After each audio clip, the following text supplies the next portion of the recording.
Fight fans all over the world, it's Daddy P on the corner, in the corner boxing. What? Hey, I'm back at you. This Daddy P. I'd like to give a shout out to all the subscribers. I appreciate each and every one of y'all. I appreciate everybody that's watching in YouTube land. But check it. You know, I was on a little layoff. It was my birthday weekend. I'm back at you with this Triple G versus Canelo. The saga continues. Listen, hey, as long as this thing stays in the media, the rematch has some life to it.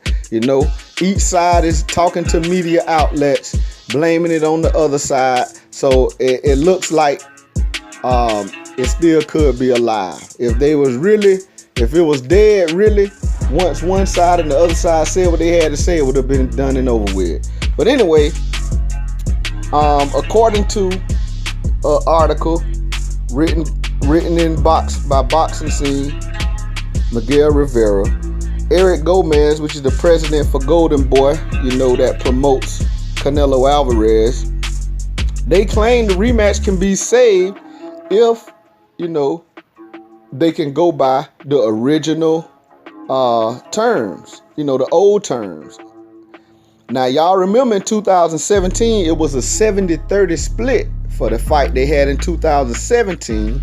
And so, you know, Golden Boy, you know, they kind of gave up a little more. They had planned on fighting Cinco de Mayo, May the 5th. So they agreed to 65-35, a 65-35 split.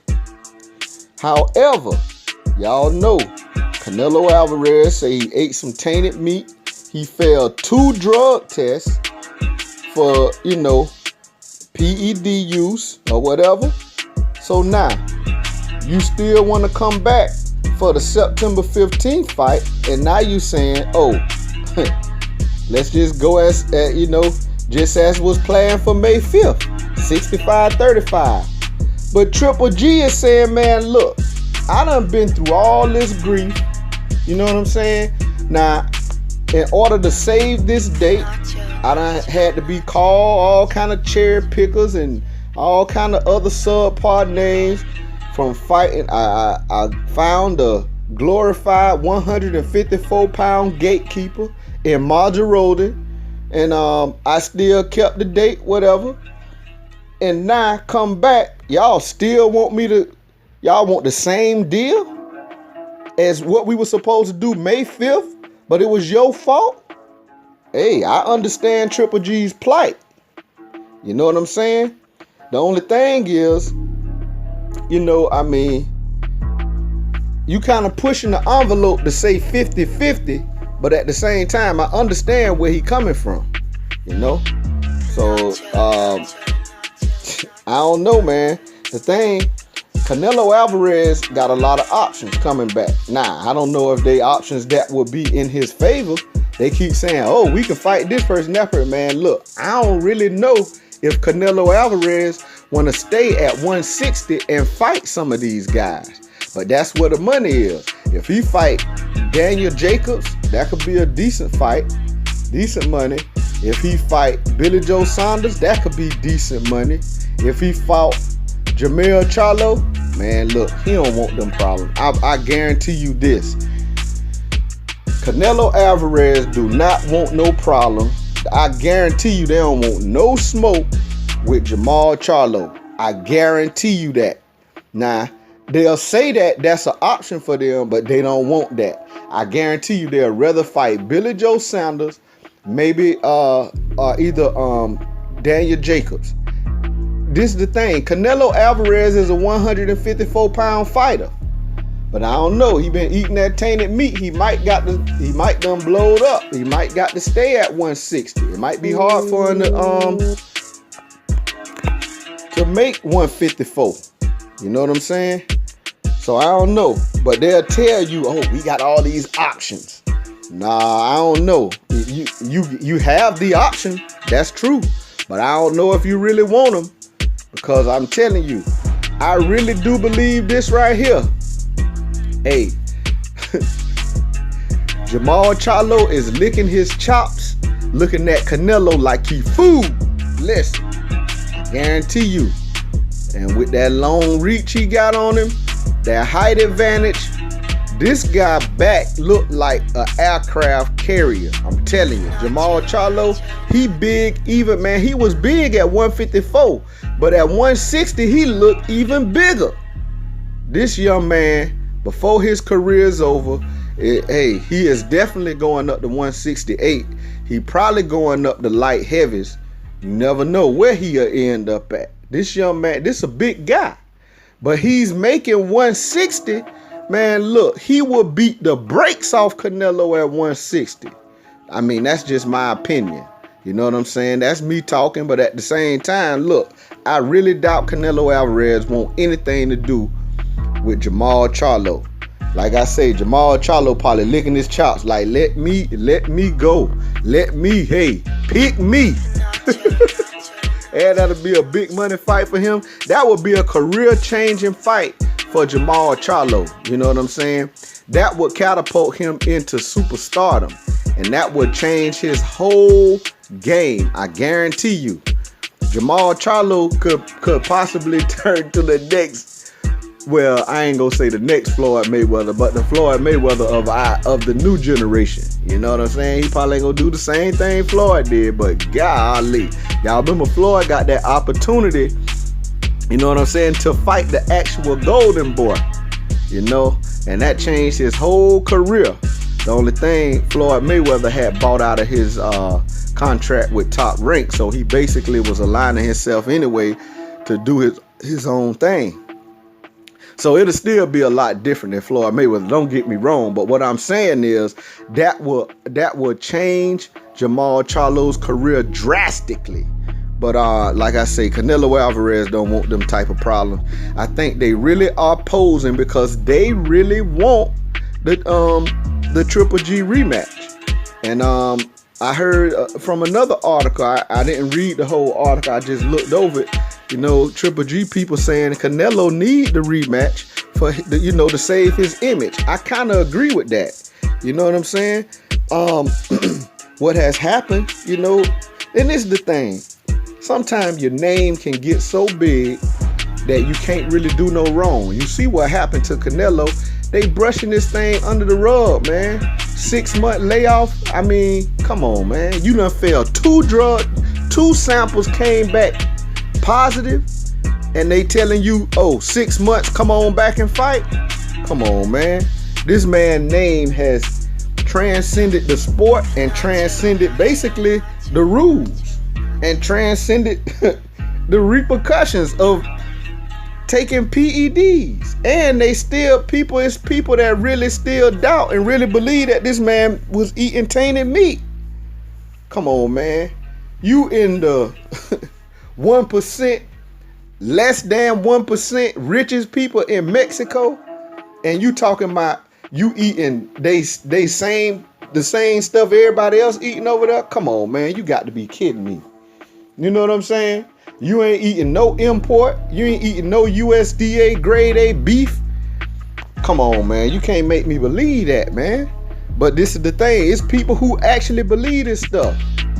But his name has transcended the sport, has transcended any repercussions, done transcended the Nevada State Commission, Athletics Commission, whatever.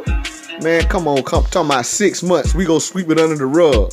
You know, hey, this man got real money, and his name holds real weight in the sport of boxing. Not to mention, he is. And then he talking about leaving Golden Boy. Now, no, you better not. I'm gonna tell you, Golden Boy has transcended the sport of boxing, and that's your leverage right there. Them inside connections that Golden Boy has. So, you know, a lot of posing going on there, man. And I'm gonna tell you, I understand where Triple G is coming from. The only thing about Triple G is if he don't take this Canelo fight, the only other option he gonna have to face his IBF mandatory unless he want to get stripped of that belt in Sergey Derevyanchenko. And I'm gonna tell you this though, man. Derevyanchenko is a very good middleweight. You know what I'm saying? He only has 12 professional fights, but at the same time, he has had a lengthy amateur career, and he's fought on the circuit that, where you can fight as an amateur and still have some pro rules or whatever. So, I mean, he's probably fought and sparred with a lot of professionals, you know what I'm saying? And he done been on the circuit where he's had a lot of experience, but he still only had 12 pro fights. You know what I'm saying? A lot of people talking about this guy. The thing is about, fighting Triple G, he does have a lot of experience professionally, but he's not the type of fighter that's going to bring like a lot of different dirty tactics into a fight. Like some veteran tactics. Like if you compare what happened with Orlando Salido and Lomachenko, Orlando Salido, Lomachenko only had like what, 2-3 fights? I can't remember when he fought Salido, but Salido was a crafty veteran that had a lot of tricks up his sleeve, and he used all of those tricks to do what he had to do to win that fight. While the fight was very controversial, he pulled it out. You know what I'm saying? And this is the thing. If you comparing Triple G fighting Derevyanchenko, I mean, Triple G is gonna come in there and he's not gonna use them same type of. He don't fight like that. You know what I'm saying? And like Floyd Mayweather said, straight up and down, no special effects. Now I ain't gonna say that, but I'm just saying he ain't bringing nothing extra besides his. You know what I'm saying? He's a fundamentally sound boxer. And but this is the thing, with his age and some of the punishment that he's taking, man, hey, he's not the same Triple G. Everybody know that. But at the same time, the guy has some skills, and I don't know, man. I give him, a lot of people thinking like Derevyanchenko or whoop Triple G. I really don't. I mean, I don't know. The guy good. I mean, you watch some film of the guy, but you know who he winning these fights against. You know what I'm saying? Professionally, has he had, some of the competition, at the highest level? Will he be able to really compete? He doing this stuff against lower level guys with 12 fights professionally. You know what I'm saying? But at the same time, a lot of people criticize Triple G, his resume. But at the same time, he been fighting guys that has experience, No matter how, you could say, no matter what, no matter how controversial the Daniel Jacobs fight was, it was against high-level opponent. You know what I'm saying? And it was a good fight. It was a close fight. You know what I'm saying? Now, Triple G didn't prove that he was a class above Daniel Jacobs. It did prove that Daniel Jacobs can, fight with the best of them at the highest level in the middleweight division. So, but at the same time, this is the question: can Derevyanchenko fight at that highest level in the middleweight division and compete? He looks like he has the goods to do so, but I don't necessarily say that he would knock Triple G off his square. You know what I'm saying? But it would be a good fight. And I'm going to tell you this, it's going to be for a lot less money. You know what I'm saying? So Triple G has a pretty interesting situation, man. And like I say, I really do understand where he's coming from. Y'all talking about y'all standing firm on that 65-35, which was the original agreement, according to Tom Loffler. They already had Canelo standing firm at that same percentage breakdown that was from May 5th. That was supposed to happen on May 5th. But I understand, man. Look, you done made me go through all this here and my name dragging through the mud because I'm fighting subpar people. Got to hurry up and find somebody. You know what I'm saying? So I understand where he at with it. The only thing is, man, maybe y'all can get a 60-40 or something. I don't know. I really doubt that Canelo Alvarez will give up 50-50 for this fight. Unless it was something on the back end that he would have the advantage on. He wants some type of advantage, and I kind of get their side as well.